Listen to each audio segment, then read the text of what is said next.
broadcasting from the history logs of the USS Franklin. This is PoliTreks. The Prime Directive, the Declaration of Human Rights, the United Federation of Planets, the United Nations, World War II, the Dominion Federation War, the Art of War, the Teachings of Sirach, Jesus Christ, Kalis the Unforgettable. Welcome everyone to PoliTreks. We're a proud member of the Trek Geeks Network, and here on PoliTreks, we look at the socio-political happenings of today and in history through the episodes, movies, and philosophies of Trek.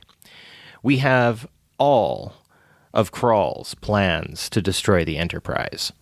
But outside of that, my name is Barry DeFord, and with my fantastic co-host who is often imitated and never replicated, he is the illustrious Mr. Shashank and Barry. How are you doing, Mr. Barry? Namaste, Homo sapiens. I am great. Like another Star Trek Beyond character, I am hiding a MacGuffin that's very important to the story in the scalp of my head, right up there. Just all covered with my crab tentacles.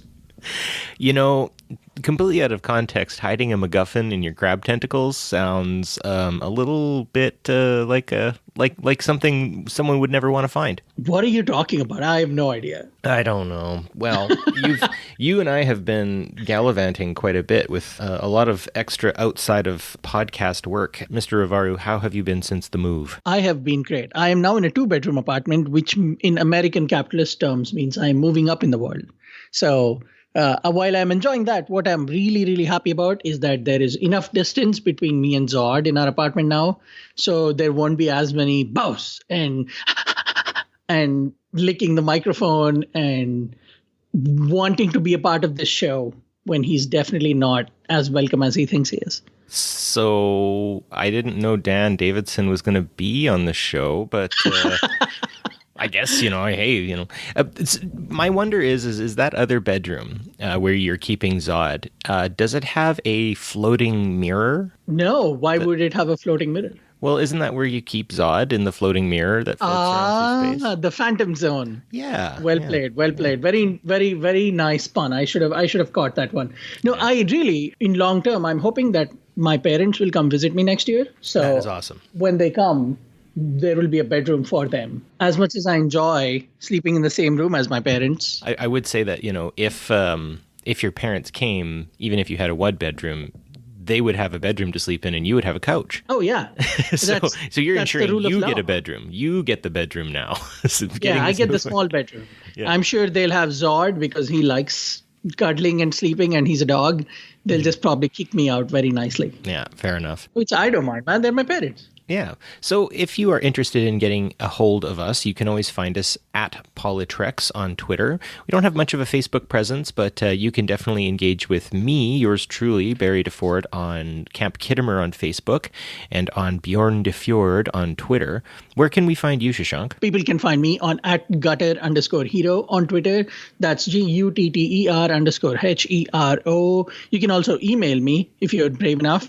You can do that at politrekspodcast@gmail.com. We both regularly absolutely check that email, and whenever we get one, we will definitely give you a shout for taking the time to write an email. Unfortunately, I don't do Facebook because I think Mark Zuckerberg is Satan's next weapon, but good for you for using it. Hey, it's all good. Also, PoliTrekkers, we really do appreciate your patience with us as we've been sort of coming out with one episode a month, and we want to make it up to you with a new idea that Shashank actually came up with just recently. Shashank, how about you tell us a little bit about what your ideas are to engage our audience a bit more? Sure. When Barry says just recently, what he really means is I came up with it 20 minutes ago as we were starting up our things at each other's end for the podcast. I was telling him for today's episode, I am watching Star Trek Beyond in the background as we record this, just to be surrounded by the movie and enjoy that because it's an awesome movie. And I just said out of the blue, hey, it would be cool if we do a commentary of the movie. And one thing led to another. And we are presenting to you for the first time PoliTrekal commentaries. It's a nugget of an idea right now, but we do think it'll be fun. We could do special episode recordings. We definitely have some episodes that we want to do commentaries on. So the idea is we will start the episode, we will definitely direct you on when we are going to start the episode, and that way you can tune it up with us, get your TV on, or whatever you watch your Star Trek on. We'll probably do polls on what episodes you want us to do commentaries on. It'll just be us very casually talking to you. It'll almost be as if we are in the room with you watching it, and you get our snarky political/cultural smartass commentary. How does that sound? I think it sounds fantastic. And yeah, just as a sort of a thank you for everyone who listens to us to help engage just a little bit more. And if you are feeling already quite engaged with PoliTreks, you can always support the Trek Geeks Network on Patreon. They have a wonderful amount of rewards. There's always some entertaining and fun things happening. And Shashank and I do also have some delights cooking up for y'all on the Trek Geeks Patreon account as well. So by supporting the network, you support all of us. And we have some amazing shows that are coming out, ones that I can't barely even keep up with. There's so much fantastic things happening right now on this lovely network we find ourselves on. So I think with that, what say we get on to a very special Canadian edition of the news? Let's do it, eh?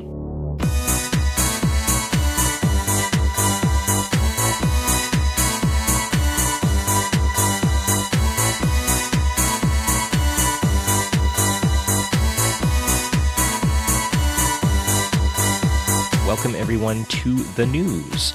Today's a very special news segment because I, your lovely Canadian co-host, is just a few days away from the Canadian federal election. It'll be happening on Monday, October 21st. And right now it is a battle between the two major parties, the Liberals and the Conservatives, in terms of economic spectrum. Obviously, the Conservatives, I would say, are kind of more Republican-esque, maybe Republican light, like a sort of a Marco Rubio or a Mitt Romney. And then our quote-unquote Democrats, I think, are a little further to the right than our Liberals. So I don't really know if necessarily someone like AOC or Bernie would fit, or Ilhan Omar would fit necessarily in the Liberal Party. I think they would have a place, but I think that they are probably the furthest to the left Democrats, whereas I think that the Liberal Party of Canada can go much further to the left. There are other parties, however, that run in the Canadian election, and some of them do win seats and can actually even form coalitions and be the balance of power in a minority government. And I can explain all that. It's the Westminster system if you want to Wikipedia it. But ultimately what it is there's a couple of other parties. There's the New Democratic Party, which is Social Democrats, so they are furthest to the left in the capitalist spectrum, you would say. And then on the other side, for viable parties who will likely win seats, there's also the Green Party, which is fiscally conservative, but very socially progressive, and of course very environmentally minded. And then there's the People's Party of Canada, which is a right-wing, extremely right-wing, hyper-conservative, petro-nationalist, anti-immigration, anti-multiculturalism, overall, not the type of people I want running my country, but they exist as well. Okay, so I think you answered part of my first question, but for the benefit of our listeners and me, because there are a lot of things about this election that I also need to know about, I had a few questions for you that I wanted our collective community to know about, and also you to just give us your opinion on. Now, obviously, since we are recording this on the eve of the election, presumably if things go like most elections, we will know what the result is by the time this episode drops. So we'll save your predictions for what is going to happen for the end. But for now, expand a little bit more on what you mean the way your election's held. So for people familiar with the electoral college system, tell us how exactly a winner is decided. Sure thing. So the entire country is divided up into ridings. I don't have the number off the top of my head, but there are over 100, and each riding represents a seat in the Canadian Parliament. And so basically what happens is candidates are selected from each of the major parties. And actually even further down, there are other parties in Canada as well. There's a Christian Heritage Party. There's a Communist Party of Canada. There's a number of other parties that do exist and could potentially win seats. But anyways, each party runs candidates in ridings. Sometimes they don't run candidates in every single riding. For instance, there is a national party called the Bloc Québécois, which is completely a Quebec national party. And their original push was to basically garner enough support to separate Quebec from Canada, to completely dislocate themselves from the Canadian Confederacy. And they almost managed it in 1995, actually, in the second referendum. It was a 49 to 51 stay vote, which was pretty close. So each candidate in the party are the people who campaign in their specific ridings, and then that is who we vote for. So in my riding, we have a Conservative, a PPC, a Liberal, a Green, and a New Democrat. And I would vote for the one who best represents my interests, you can vote for the person too. Now, what happens is throughout the entire country, the party that wins the most riding seats will be given the chance to form the government. Now, it is a first to past the post system, so after you cross a certain number threshold, you move into what's called majority territory. And it means that all of your seats would add up to having more seats than any of the other parties, even combined in this case. Now, there is the possibility that there could be one of the parties that will have enough seats to form a government, but unfortunately they don't have enough seats to, say, pass a vote in Parliament. So what would happen is if they were to form a government and they were outnumbered by their opposing parties, they would then, if they wanted to make Tuesday Taco Day or something, and the other parties all voted against them, which would then outnumber them, that would actually force a no confidence vote in the government. And if all of the other outnumbering parties all vote that government's no confidence in an overwhelming vote, we would then go back to a federal election. So typically what happens is if a party ends up with enough seats to form a government, but not enough seats to, win these votes in Parliament over, different policy ideas and stuff, they'll usually form coalitions with other parties, or it'll be what's called a minority government, where there'll be a smaller party that has enough seats that if they voted with the ruling party's stuff, that would all pass and be good and we could keep the government rolling. Or if not, they voted against them, they could end up dislodging that party from government. So we call that holding the balance of power. So typically it's always been either the Conservatives or the Liberals who have won the election. And in the past, parties like the Bloc Québécois and parties like the New Democrats have been the ones who have held what we call the balance of power in these minority governments. But obviously minority governments are typically unstable, and sometimes they move to coalition governments. And I think the best example of a coalition government in recent history was the Liberal Democrat and Conservative government of David Cameron in 2009 England. That would probably be the best example. So that was pretty long-winded, but I hope that explains it. It does. It's actually very familiar to the current English election and the Indian election. We called it the parliamentary election, and instead of ridings, we had what are called constituencies. Yeah, same idea. Yeah, and it's the same. It's just who gets to the number of seats first. I guess the biggest difference is we are not all voting for Hillary Clinton or Donald Trump. We are voting for individual people in these ridings who eventually form a party that will then select a leader who becomes the prime minister. Yeah, and typically, they always say vote for the candidate, not for the party. But I do find that most candidates just toe the party line. So a vote for a candidate in your riding is ultimately a vote for the person you want to be your prime minister as well. So yeah, I mean, it's a bit of a doublethink kind of issue there. And the NDP, the Green, and the Liberal candidate have all been parachuted in my riding. Like, they aren't from here. There's no information about them, mainly because my riding is just so solidly conservative. It's going to go conservative no matter what. So I'm actually quite alienated where I am as a progressive voter, as someone who considers themselves on the left. There's no one to vote for because, the NDP, the Liberal, or the Green candidate, none of them are viable. Basically going to be a walkover by the Conservative candidate. So I don't know what to do. I mean, some people spoil their ballots. Some people just vote their conscience anyway, or they vote strategically, right? That's the other problem with this system is vote against the person you least want in rather than voting for the person you most want in. And strategic voting is probably the worst thing about first past the post parliamentary system. So here's my next question. What's at stake in this election? Before you answer that, tell me what the general feel of the public is. Like, is everybody feeling that the Liberals will win again, or will the Conservatives win? That's the big question. So the big fight, obviously, is between the two leaders of the Liberal and the Conservative Party. The Liberal leader is Justin Trudeau, who is the son of famed Canadian Prime Minister of the 70s and early 80s, Pierre Elliott Trudeau. Pierre Trudeau was very larger than life, almost kind of like a pop culture figure in Canadian politics. He was known for being very loud, very boisterous, gregarious, and kind of a give him hell attitude. I won't go too deep into his history because that could be a whole episode. Justin Trudeau is also kind of a pop figure, right? Like, he's known for his looks and wearing Star Wars geeky stuff to places. That's Andrew Scheer. So Trudeau is known for being pretty. You're absolutely right. He went to India. He does all those sorts of things. He likes to dress up. Oh, no, you are right. Never mind. I know what you're talking about. Star Wars. Yes. Yeah, he wears those socks everywhere he goes. Yes. No, I do recall that. Let me tell you about your country, Beth.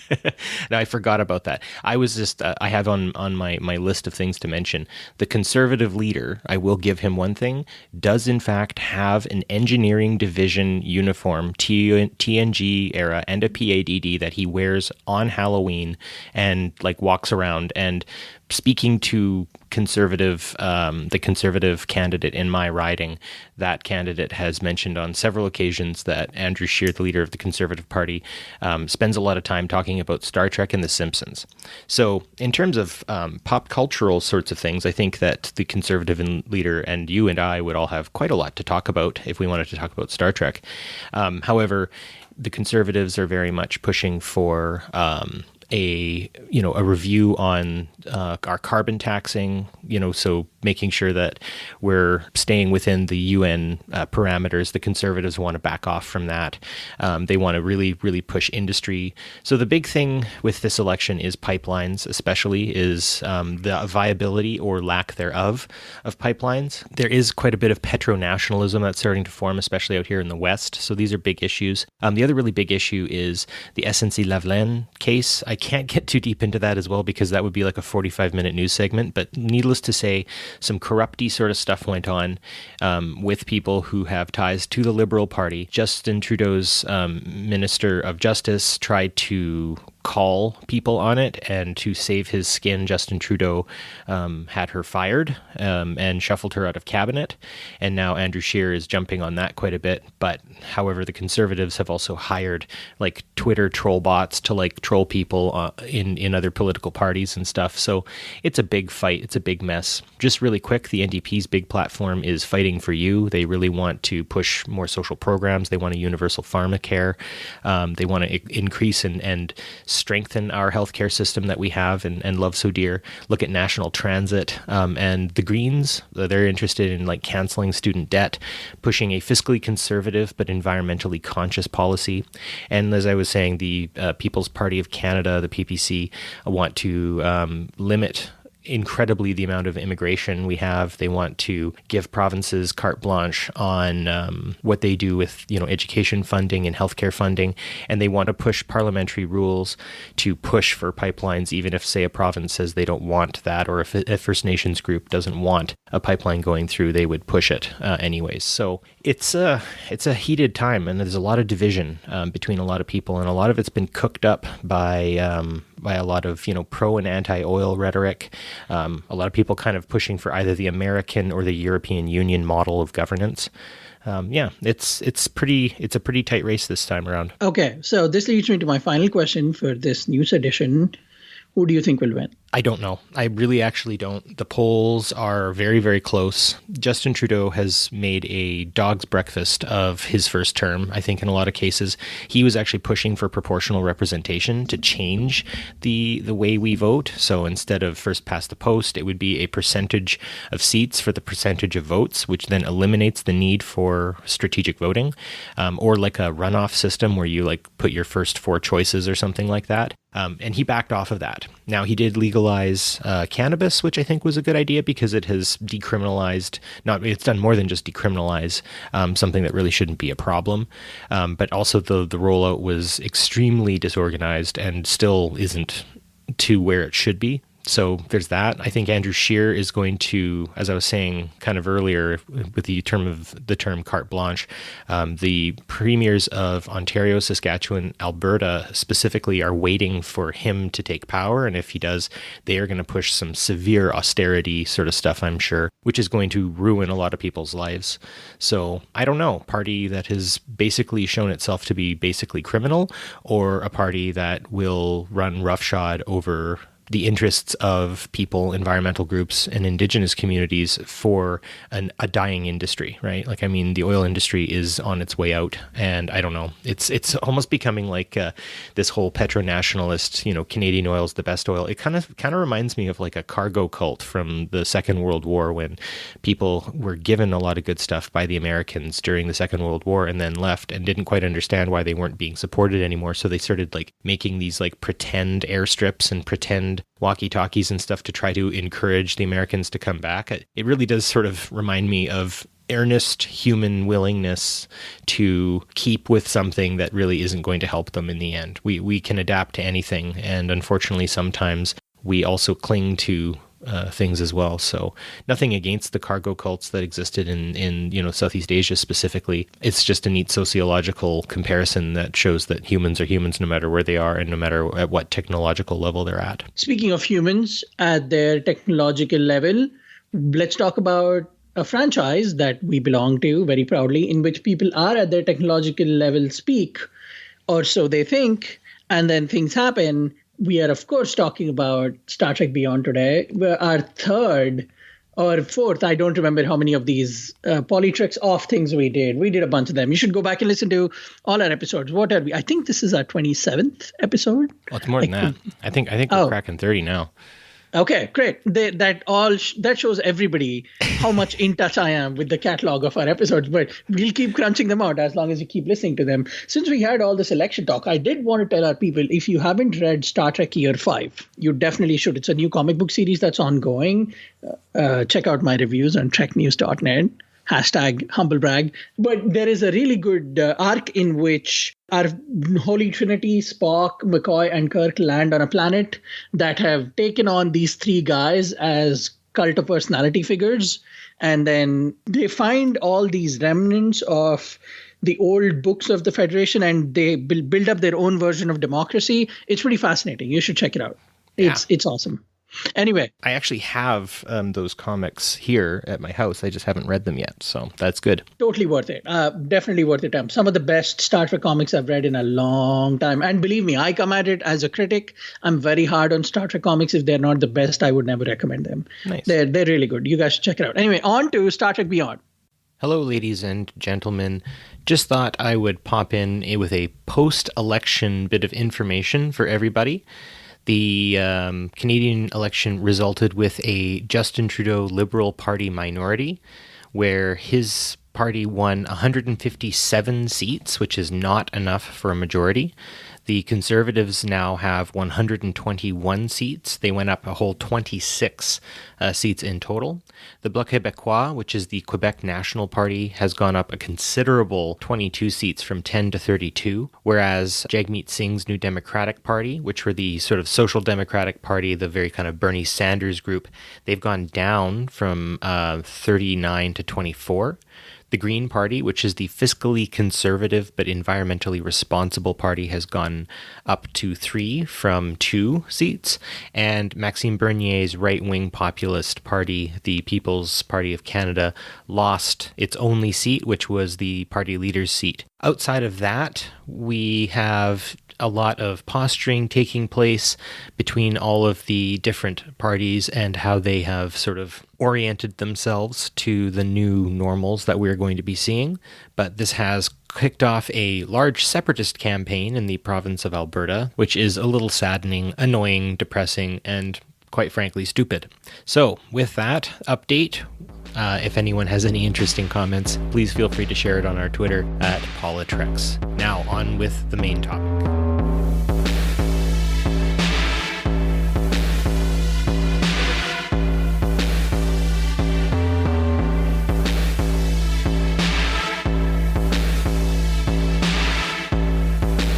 Welcome back, everyone. We are continuing the PoliTreks off series with the third, and I'm going to say it, controversial opinion, I know, most probably the final film in the Kelvin trilogy. Unless something really drastic happens, there is little to no chance we'll ever see these guys back together, which is sad, but we should just rejoice that we got these three movies.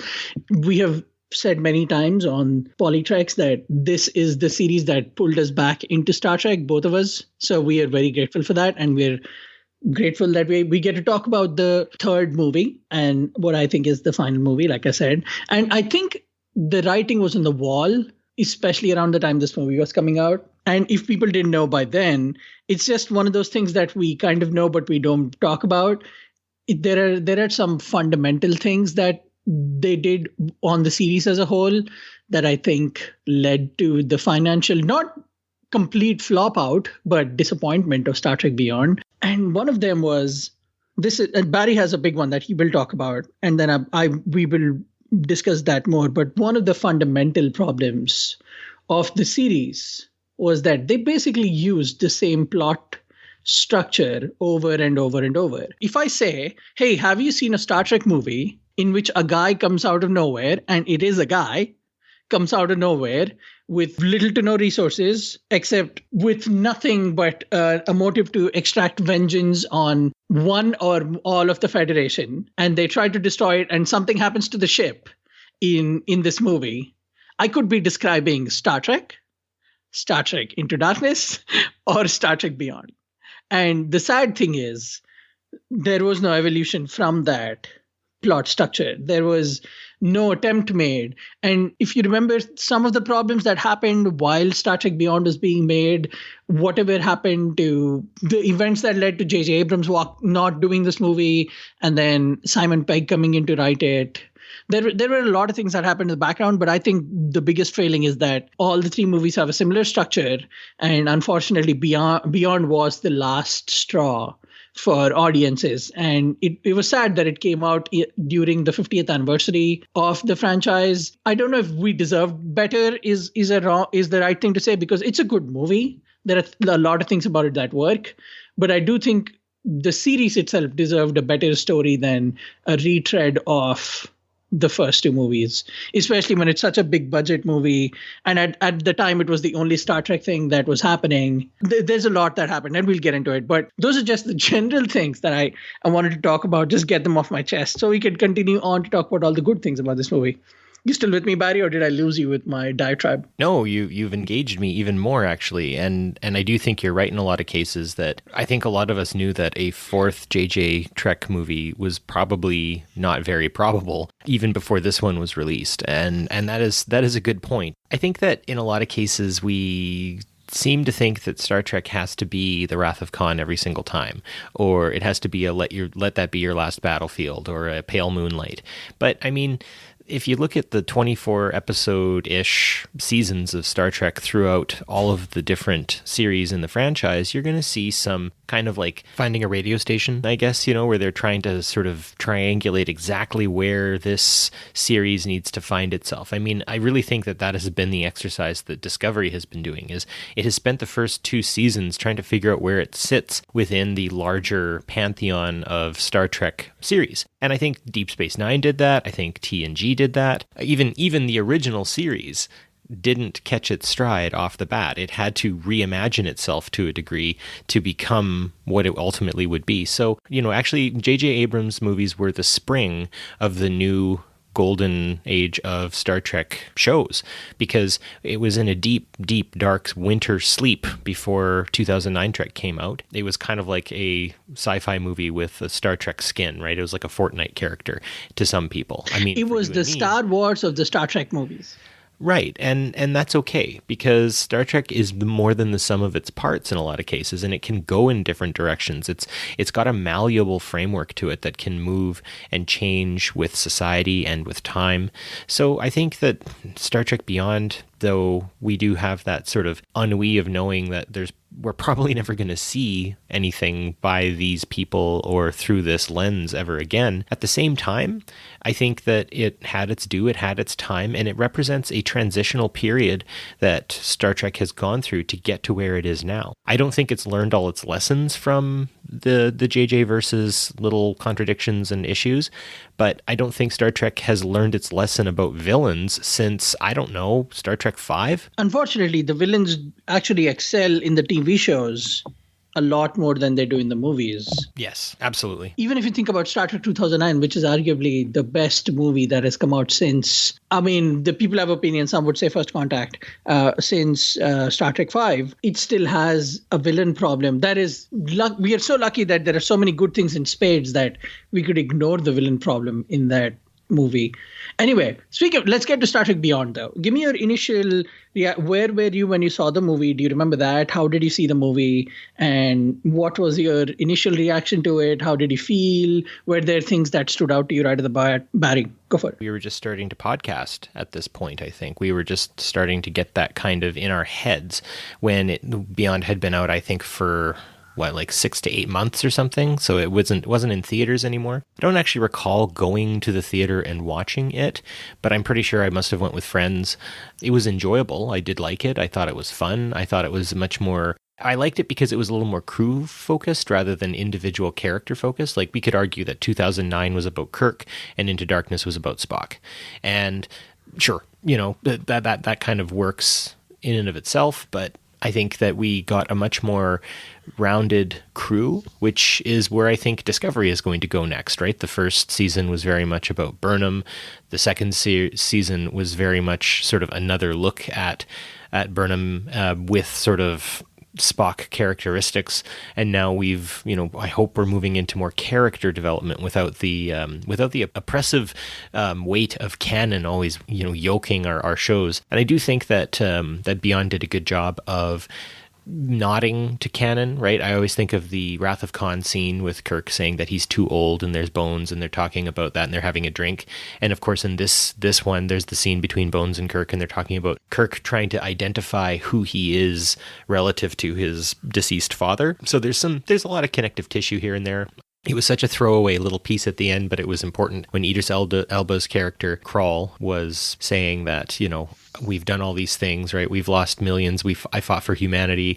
We fought against the Xindi and the Romulans, and for what, right? All this sort of stuff. Him mentioning the Xindi is such an amazing connector to the Prime Universe. And I really feel like that was Simon Pegg as a writer, or whoever his team was, really trying to get in something that we would understand and we would know. And by we, of course, I mean the Star Trek fans who do make this quite a serious hobby of ours. So yeah, overall, it was a good movie. It was fun. It was a good episode, right? Much like Star Trek Insurrection, it was a really good cinematic episode. Yeah, that's the biggest compliment and the biggest limitation sort of to this particular movie, is that Star Trek Beyond is a great Star Trek TOS episode. Unfortunately, it's not The Voyage Home.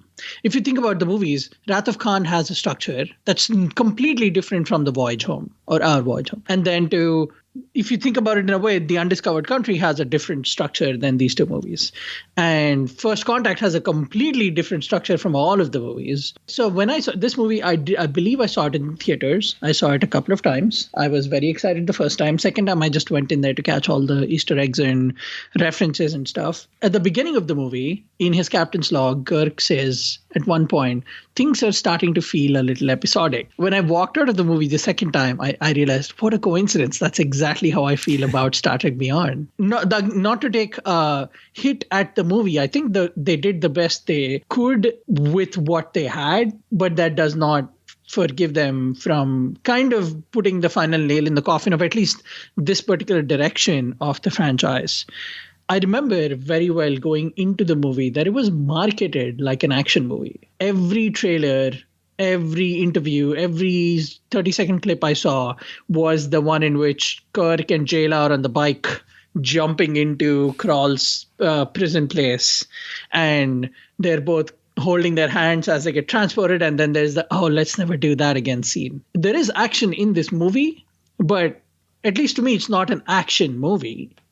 It's a No. it's a movie that has elements of action, but it's actually a movie about identity for both the antagonist and the protagonist and the crew and them finding themselves outside of the ship. There was a really poignant interview in which Simon Pegg said, "Our goal in the movie was to take them away from the Enterprise and see if they still functioned as a crew." And you find out when you watch the movie that they do. Unfortunately, I think that did not come through in the marketing. To a lot of people, it was just like, oh, it's another movie in which the ship gets destroyed. Who wants to watch that? And I'm sure that's why a lot of people just sat out of the movie. You've touched on so many really good points, and I'm going to try to break them apart. And I'm actually going to use a specific context, and I basically agree with you, but just sort of kind of my perspective on what you've said about how this movie isn't sure completely what it's supposed to be, I think. And you're right, because in terms of its writing, in terms of the interplay between characters, in terms of how they're supposed to interact, and as our friends at Mission Log would say, the message is morals and meanings, as they would very aptly recount. What are those? But at the same time, you've got the director of Fast and Furious running it, right? And he is going to do his best JJ action-packed adventure film treatment onto this story. And I think that in that respect, what we get is a movie trying to be two very different things. You can have slow-moving, very cerebral and, thought-provoking science fiction. And you can have explosive and crazy, whatever science fiction where there's, just bing bang, shoot 'em up kind of stuff going on. And then you can have these shows that try to balance the two of them. And those exist, right? It's easier to do one or the other. But, I would say that the Empire Strikes Back, for instance, in Star Wars is probably one of the best mixes between super action and some cerebral kind of, more philosophical takes on things. And Star Trek has managed that in the past, usually with its episodes and usually with seasoned characters. I think that Beyond got a little too self-referential in some cases with those kind of like transporting while falling and riding motorbikes, and the Beastie Boys, just for whatever reason, needing to be in Star Trek now for some reason, which is fine. But I think maybe the best way to take this is Sulu and George Takei's response to Sulu's coming out as gay. The scene where Sulu sees his husband and their daughter, there isn't enough to it, and actually George Takei quotes Shakespeare by saying that there's a lot of sound and fury, but it gives off more light than heat, and ultimately it's kind of means nothing. And I do think that these sort of J.K. Rowling-like retconning of characters' sexualities isn't necessary. And I think Takei was correct in saying that if we were to have a character who was gay, then make a gay character. Make one. Just have them be who they are. You don't have to shoehorn in these details that really aren't covered, that really don't make anything up. Like if Sulu's going to be gay, then he needs to exude that in a positive and healthy way. Yes, of course, he's a member of a crew and sexuality shouldn't define us and stuff like that. But I sort of side with Takei in the sense of like, okay, great, you've made him gay. What of it? Let's explore that character. Let's see what being gay is like in the 23rd century. Let's see what that's going to do to the implications and interactions of characters. Because, as we've said on this show and on many other shows on the network, Star Trek is a mirror, and we can't just look at something and not explore it if it's going to be put in front of us. Especially in a movie, nothing is supposed to happen by accident in a movie, right? In movies, there should be a certain level of efficiency to the way the story is being told. And I just felt like this was like, oh, by the way, this is a thing now. And then they just moved away from it and didn't look into it, didn't celebrate it, didn't explore what it was supposed to do. And I mean, this is coming from a white, heterosexual, cisgendered male, from the West. So I really don't have a lot to say here other than from what other people who are actually part of the LGBT community have said, either to me or on the record, is that you're right, Shashank. They try to do a lot of formulaic things. They try to go deep into a lot of different things. They destroy the ship. They do all these things that unfortunately kind of fall flat when they really could have just leaned on the story and would have had a great movie nonetheless. I find it very interesting that in a movie in which they introduced a character as strong as Jayla, that they found it to be a higher priority to show sort of a flirtationship between her and Scotty than to have a character's homosexuality shoehorned in at the end of the episode, at the end of the movie or episode. At this point, I think they all just jumble in together for us because we watch them so often. I feel bad for saying it, but I think it's almost a bit worse that they did what they did at the end and then have people figure out that that was his husband. I'm not going to lie. Next year, when I get to STLV and I see Barry at the airport, we are going to hug for 3 minutes. Yep. That doesn't make us, homosexual. And I think in the movie, it makes financial sense that they wouldn't hinge a $150 million movie that they have to show in places like China and Japan and Thailand, that they would hinge it on a scene like that at the end. But then why do it at all?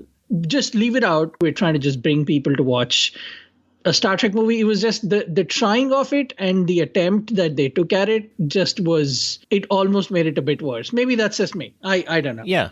And we could be wrong here, right? Again, the two of us come from a somewhat unqualified perspective. So if anyone who is a member of the LGBT community who thinks that, something is better than nothing, I would concede that point 100%. And the more it's exposed in a positive light, and that's the thing is there is Sulu and his husband and his family, his daughter, all together, that is a positive thing. It wasn't like, oh, look at that kind of thing. It was very much like, this is a normal thing that normal people do that is important. I guess, yeah, you're right. It's just, if they had built up Sulu's character in that direction from 2009 to Into Darkness, even if it was just like a small little story that was just picked up on just a little bit here and there, and then comes to full fruition in Star Trek Beyond, I think we would have had a much more convincing scene there, one that would have had a lot more emotional bearing to it, right? Unfortunately, it has the same kind of shoehorned in thing as in Into Darkness when Kirk gets a sneak peek at Carol Marcus. The actress was Alice Eve, Carol Marcus. Yeah, at Carol Marcus, when there's is that supposed to be a romance? Like, the real Carol Marcus Captain Kirk story doesn't really have much meat to it either. Like it's sort of there, but I don't know. There was nothing was built up. There was nothing to it, and nothing was followed up on. And so I do think that the biggest thing that the JJ movies have as their a detractor might have is just the amount of loose ends they leave behind. And I think it does have to do with that need for a better balance between action and storytelling, and that's where it kind of falls flat. So I do think, though, we have some positives we want to talk about. We're not going to just drag Star Trek Beyond through the mud the entire time. So you mentioned Jayla. I wouldn't mind talking about her really quick. So again, some people think that she's kind of a Mary Sue. Some people think that she's a character who could have had more should there have been a fourth movie. I don't think we should rule out a Jayla in some iteration coming up in future movies, but she does sort of have a new capacity, right? She builds on a new dimension of Star Trek well-wishing, positive, possible crew member, but she's also sort of this innocent warrior, right? She was born into this sort of world. She has a very innocent, wide-eyed look at the world, and I think that's a fascinating way to portray her. What were your initial thoughts of Jayla? If I had a nickel for every time someone said Rey was a Mary Sue, Rey from Star Wars, or Jayla was a Mary Sue, or Shuri from Black Panther was a Mary Sue, I would take that nickel and throw it right back into their face. Stop calling strong female characters who are good at what they do Mary Sues. Right. The only person who is making a fool of themselves in that argument is you. Nobody ever, I don't remember anybody in 966 when Kirk was just straight up going down to planets and punching people and then walking out. Nobody ever said, oh, maybe that guy's a little too strong for a human male. Just stop. We see it. We see your sexism. We see your narrow-mindedness, and we would like you to stop so we can all have a good time here. But speaking of Jayla, I think Jayla is awesome as a character. Very cool. I like that she was mechanical. I think the more representation there is of women doing mechanical things in TV shows and movies, the more women are encouraged to get into the STEM fields. That's why I think Tilly is such a cool character in Discovery, because that's the power of math, people, is one of the coolest lines in the last few years of Star Trek and just show more women fixing things and building things, because they can do that too. They are just as good, or if not better, at all the things that men can do. Please stop with the Mary Sue-ness. Nobody wants to listen to that. Coming back to Jayla, I think Sophia Botella, I believe is the name of the actress. I think she did a good job. She definitely integrated with the crew very well. She was able to stand toe to toe with Scotty when she first meets him. She almost makes fun of Scotty. She almost is amused by him with his accent and his the way he says things. I like the noise and the beating when she's playing the music. That's a pretty cool line. I do think her action is shown very well, and I think that was a really good thing about this movie. Before this movie came out, at least in the Kelvin trilogy, you really don't see women doing a lot of action. This movie, she's front and center with her staff just beating people up and invading places and breaking into places and stealing things. And that was really cool. I like Jayla. I like the portrayal. Had there been a fourth movie, I would have really liked to see her on the ship as part of the crew. I think she would have done really well as part of the engineering team, because that's clearly where her talents lie. But I don't know, maybe she's good for security too, because she's clearly so good at kicking ass. She is a kick-ass character and is a lot of fun and was a good source of comic relief. She played really well with that sort of Scotty Jayla sort of dynamic between the two of them. It was fun and it was interesting. I do think that they imagine the character in a way that I think is unique. I would say that my favorite female lead right now in modern contemporary cinema would probably be Charlize Theron's Furiosa from Mad Max Fury Road. I think she is a really good example of the strength of women, the utter and sheer ferocity that comes out of a strong female character. She had her femininity stripped by Immortan Joe, right? She was defeminized in a lot of cases, but her femininity still exuded through. Its strength and power could not be diminished just with an image. And I think that Jayla taps into that a little bit. I don't know which movie came first off the top of my head, but between the two of them, I do see direction for female leads that isn't just putting a masculine skin onto a female character to make her strong. And you're right, a lot of people mistake a character being a Mary Sue for a character who, if they were male, they would have gotten away with all of it, right? The greatest Mary Sue of all, of course, I think is James Bond. That guy can't do anything wrong. And it's funny. I mean, I guess until the more recent Bond movies came out and we do actually see a Bond get the crap kicked out of him and stuff like that. But yeah, you're right. I think that argument maybe needs to take a rest, because it doesn't really get us anywhere. I want to move on now to Krall. First of all, when you Google Krall quotes, you're going to learn a lot about Diana Krall, the musician. mad respect for Diana Krall. But when you do get into Krall himself, he's very fascinating. And I think he was a very good mirror. And some people have said that, they covered Idris Elba with so much makeup that it was really hard to kind of see him act. Watch it again, because I think he does a fantastic job behind so much makeup, and it's a really good change. I mean, I've seen Idris Elba in a lot of different roles. I really loved him in the series Luther. He was cute and funny sort of in The Office and stuff like that. So I think you can tell that he as a character is having quite a bit of fun with this. So with Krall, I find he's the angry Legionnaire, right? He's angry that the Federation, as it exists now, has basically spit him out now that they no longer need him. And he makes some good callbacks to the Xindi War and the Romulan War and what he basically did to make this place what it is. And maybe he represents that darker side to larger conglomerations like the European Union or the United Nations, right? They are not without their atrocities. They are not without their dark sides.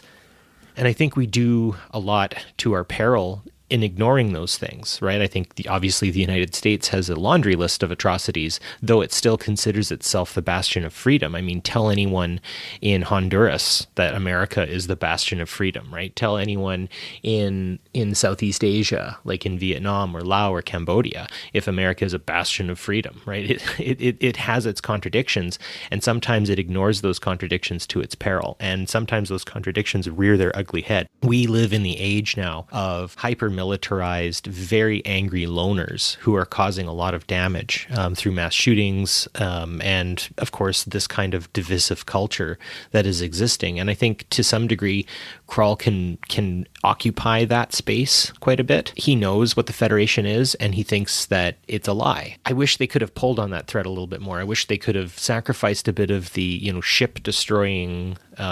they kind of make him seem more threatening than he actually is by the end, because what do you know? All you need to do to calm the beast is music, right? The Beastie Boys song destroys the ships because they can't communicate, blah, blah, blah.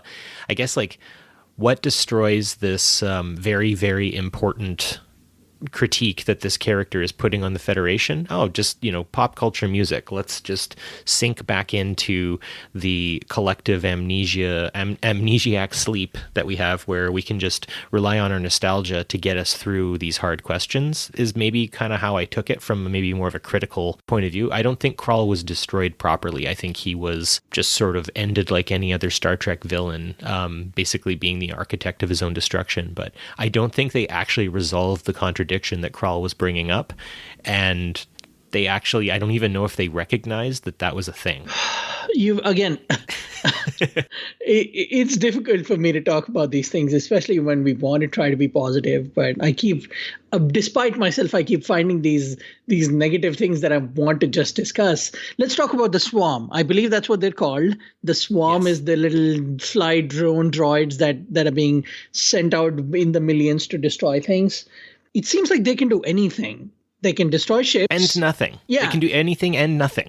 They can destroy ships. They can collectively fly people around. They can break barriers that are built around a maze ball town. They could do anything, man.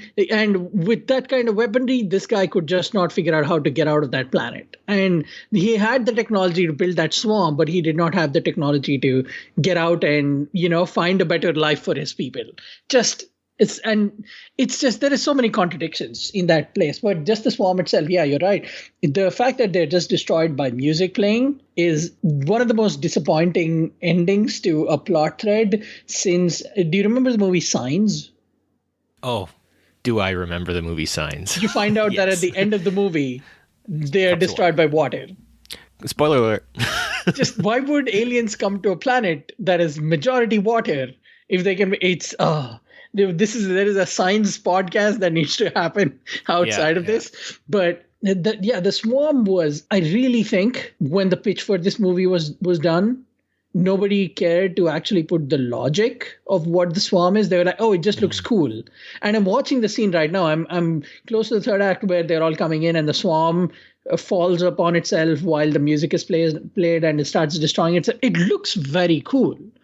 Mm-hmm. But again, there is the logic. Once you start pulling at the thread, much like the way the Swarms destroy the Enterprise, I could destroy the plot logic, just straight drive through it. And that was kind of disappointing. But talking about Krall, I think Krall as a character is a really good idea. The sad thing is they did this in the third movie, in which a person is disappointed by the ideals of the Federation and has some personal reason to get back at the Federation. Like the fact that it's a different shaped crepe, but it's made from the same flower. And it just does not work that way, in spite of how cool the actor is and how great the performance is. I will say this though. The biggest theft in Oscar history, in my opinion, is the fact that this makeup team did not win the Oscar. Yeah, for makeup. For some reason, Suicide Squad won. And I get it in that there is a character called Killer Croc and they made a guy look like a crocodile. But this movie had some of the most incredible makeup. I mean, it's hard to believe that Krall has no CGI on him, that it's all makeup. And all of Krall's bad guys are just makeup, not CGI. And this comes at the heel of the crab tentacle scalp lady, who was just crazy. I believe there's also a background character who has a beautiful head thing that it's almost like a coiled, I forget what she's called, but she's the makeup artist's daughter or stepdaughter or something like that. And they did a panel in 2018 or 2017 when they came out and talked about that makeup. Might have been 2017. Yeah, I remember that. Just to kind of touch on a little thing that you were talking about, in the sense of that the same treatment of villain happens where they have this bone to pick with the Federation and then they get destroyed. I think that Spider-Man 2 is a really good example of the villain not needing that gigantic send-off, right? As things are getting worse and worse, and again, spoiler alert for Spider-Man 2, that's the one with Tobey Maguire, the Tobey Maguire Spider-Mans, and he's fighting Doc Ock. And Dr. Octopus, they're getting closer and closer to the bad thing happening, and Peter Parker is capable of reasoning with Dr. Octopus and ends up convincing him that he's wrong, and then to save the city, Dr. Octopus sacrifices himself ultimately because he now believes in the values that Peter Parker espoused to him. And I really feel like if we wanted a positive ending to this film rather than just an angry guy dying angrily, what if the philosophies and the morals of the Federation are better explained to him when he's very close to, say he's using that super weapon and he's going to destroy the Yorktown and all this sort of stuff. And it is through a concerted effort from members on the crew and maybe people within Krall's own crew that finally convince him that he has been wrong this entire time. And in order to save the Federation that he once hated, he ends up, sacrificing himself or injuring himself so badly that now he's getting taken back and will be healed from not only his physical but his psychological wounds.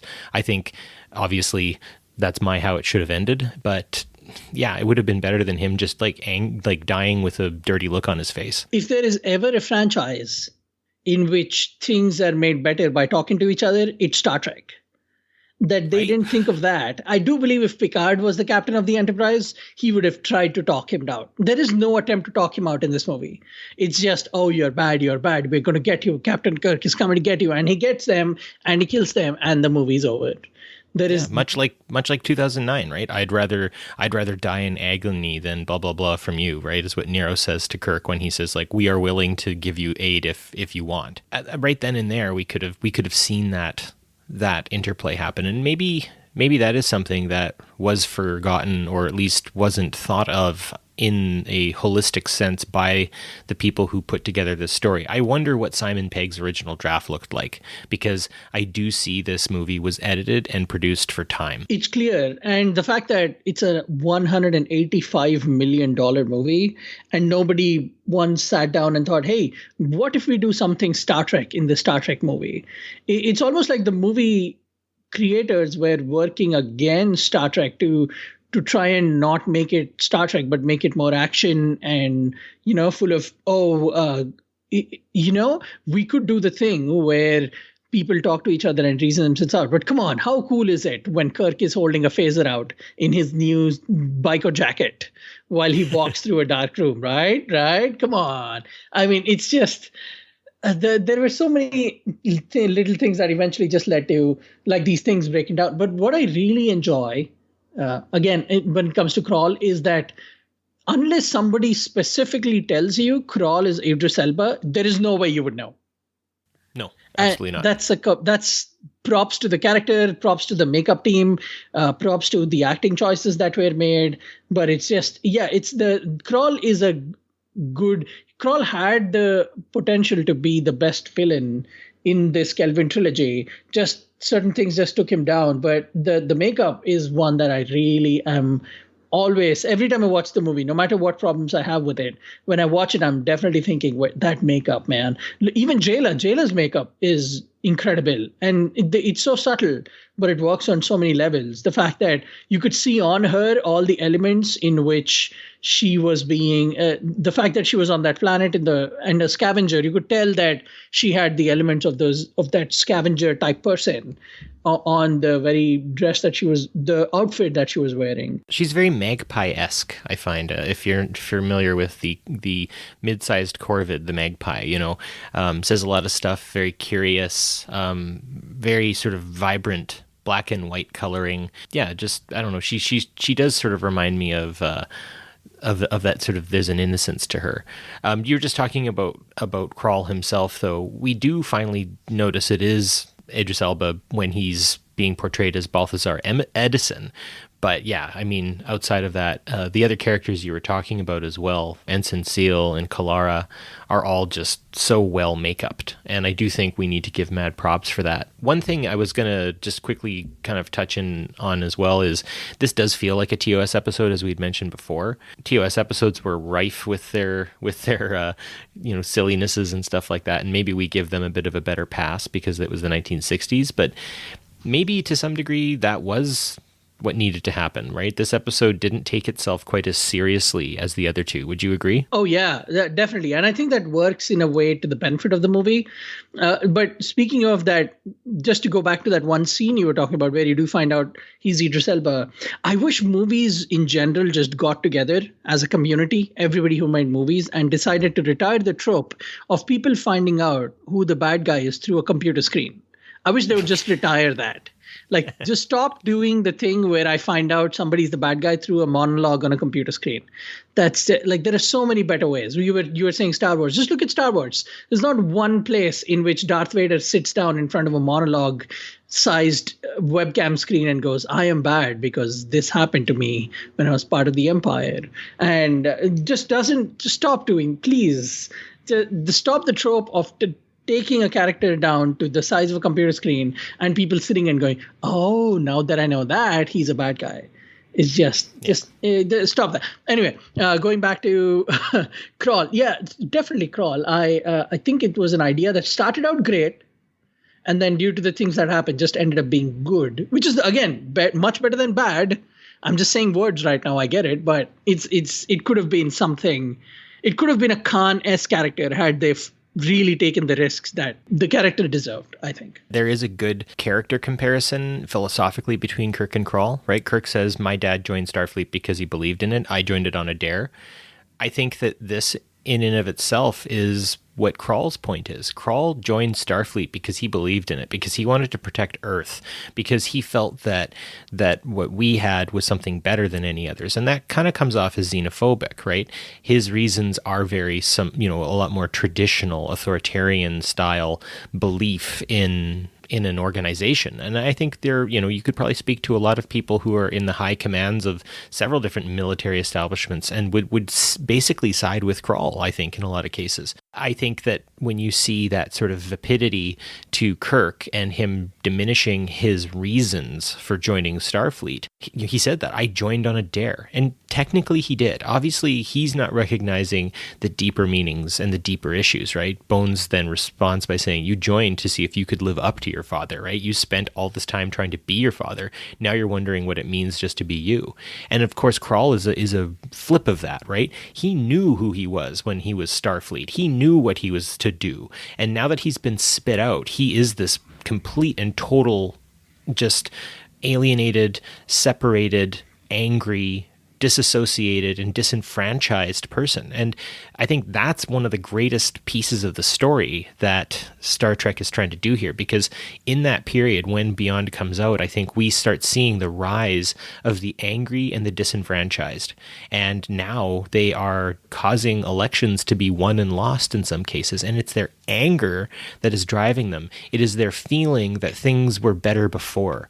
All of these kind of, proto-fascistic styles of thinking that, again, we can hold a mirror to. We can see that in this time. What do we do with the Kralls of this world? Do we just put them into that weird weapon vacuumy thing and just watch them die with a dirty look on their face? Or do we try to espouse the values we claim to believe in and try to win them over that way? Like, when does force become necessary, and when does force show too much of our hand and our desire to want to destroy things that are against us, right? There are always going to be those who are in opposition to even the greatest, quote unquote, or at least in whoever's opinion, the greatest social and economic dimensions that could exist, right?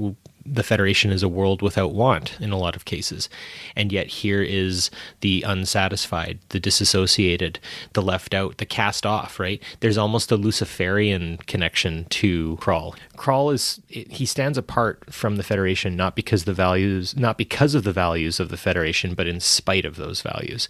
And so that highlights this tension between Starfleet and the Federation that may even still exist and could have been a thread they could have pulled. Not even Discovery can talk about that tension anymore because they're beyond the Federation, it sounds like. So, yeah, I think that's all I've got for Krall. One thing I'll say about Krall before we get out is the little things that he says, not so little really, the things that he says when he ends up in the Starfleet uniform again at the end of the movie, and he's like pulling at his shirt while he's saying it. You could just see how angry he is at the Federation. I just think they were so powerful, and they deserved a better place than just before both Kirk and Krall become Superman and start jumping around. Almost like it's the Inception stairwell scene, like in the hotel scene where they're flying around. Again, the great moment. I really enjoy that. I wish it had been in a better place than during an action movie third act scene. So yeah, I think as an action movie, Star Trek Beyond is a little bit on the meh side. And on the side of what it does and how it treats its characters, I really think, we haven't even talked about Bones and Spock very much. We haven't talked about Uhura and how she sort of plays off of Krall quite a bit. There are a lot of really good pairings in this movie, and it is enjoyable, and it is fun to watch, and it isn't without its contradictions and issues. But I think that's the best part about Star Trek, is we as fans can kind of look at the series a little more scientifically. Some people take it too seriously and start sort of proscribing what they think every series should be and how it should be. And I guess to some degree, you and I have done that on this episode. But at the same time, I think we can muse about these things and talk about it critically and constructively, but still enjoy the movie. So again, if anyone thinks we're poo-pooing on Star Trek Beyond, I don't know, we've had some time to think about it, and these are the thoughts we have. So I wouldn't necessarily say that either you or I, Shashank, and I am sort of speaking on your behalf here, but I don't think either of us really had a problem with the movie overall. But when we start pulling the philosophical, socio-political threads of this movie, we do see some loose ends, but that doesn't mean it's not a fun movie. Yeah, I would definitely recommend watching it. I do watch it occasionally and rewatch it just because there are little things that I enjoy. I make fun of the biker jacket, but I like the biker jacket, for instance. Just little things that I enjoy. Yeah, I'd wear it. Definitely the Spock McCoy dynamic is the strongest in this movie, the most remnant of the TOS. And I guess one of the reasons why it looks like a TOS episode and feels like a TOS episode is their dynamic, especially when they're down there and Spock is injured and he cusses. A lot of fun elements. These were just issues that that was not the intention when we started the recording, at least not this time around. We were not thinking, we are just going to break this movie down. It's just when we are in the place we are in, discussing the movie we are, which is probably going to be the final Kelvin trilogy movie. It kind of has to deal with the fact that it's the third in a series, and it continues the things that worked great the first time didn't work quite so well for a lot of people the second time, and they stubbornly stuck with it instead of taking the risks and doing no things. So that's kind of where we are. We still enjoy the movie. It's fun. And we definitely recommend it. Watch it. Just these are things that we wanted to talk about. So I think with that, looking at the Kelvin universe sort of as an encapsulated maze ball, as you said, space station. Folks, if you've ever seen what's called a MAZEBALL maze ball, just look it up on Google Images and then look up the Yorktown, and you can totally see where the inspiration came from. And I think it's a fabulous sort of design and everything. But anyways, back to the Kelvin universe movies themselves, I think to return to the idea that these movies represented a liminal transitional stage for the Star Trek franchise. It was a gasp for air.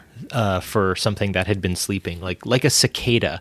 The Star Trek series franchise itself burrowed into the very soil of our sort of collective unconsciousness, and at the appropriate time, it found its way back, right? It took an appropriate break. It found its legs, and now we see what has come from it, and the fact that we have more Trek to talk about. And we've talked about this so many times before on this show and on many others. So it's not like we're treading new ground here, but I think we owe it to the Kelvin universe. Even if we don't like all of the movies and all of their elements, we owe it to the Kelvin universe for putting Star Trek back into the modern conversation. This was a fun episode to talk to you, man. I always enjoy talking to you anyway, but it was fun to talk about just look at these things that we both had issues with, and then in general get out our overall feelings on Star Trek Beyond. And hopefully if people react well to the PoliTreks commentaries, we'll actually do live commentaries, and you can have us on in the background and mute the episode or movie and watch it along with us and share our feelings and yell out at us what you thought of this episode and what will we do in the future, what we've been doing in the past. You can definitely get in touch with us on @PoliTreks on Twitter. That's PoliTreks. If you have enjoyed this episode and you've enjoyed our previous episodes, as always, we would love if you could leave us a rating and review or wherever you're listening to us, but specifically also on iTunes, because that helps more people find us so we can talk to more Star Trek people and I can feel less lonely in my everyday life. Absolutely. And if you do want to support the Trek Geeks Network any further and ensure that super quality Trek made your way is going to be a thing into the future, feel free to hop on the Trek Geeks Patreon and sign on for as little as $1 a month. We always appreciate the support, and it ensures that we can keep everything running at full capacity. So with that, I will say live long and prosper. And here's to absent friends.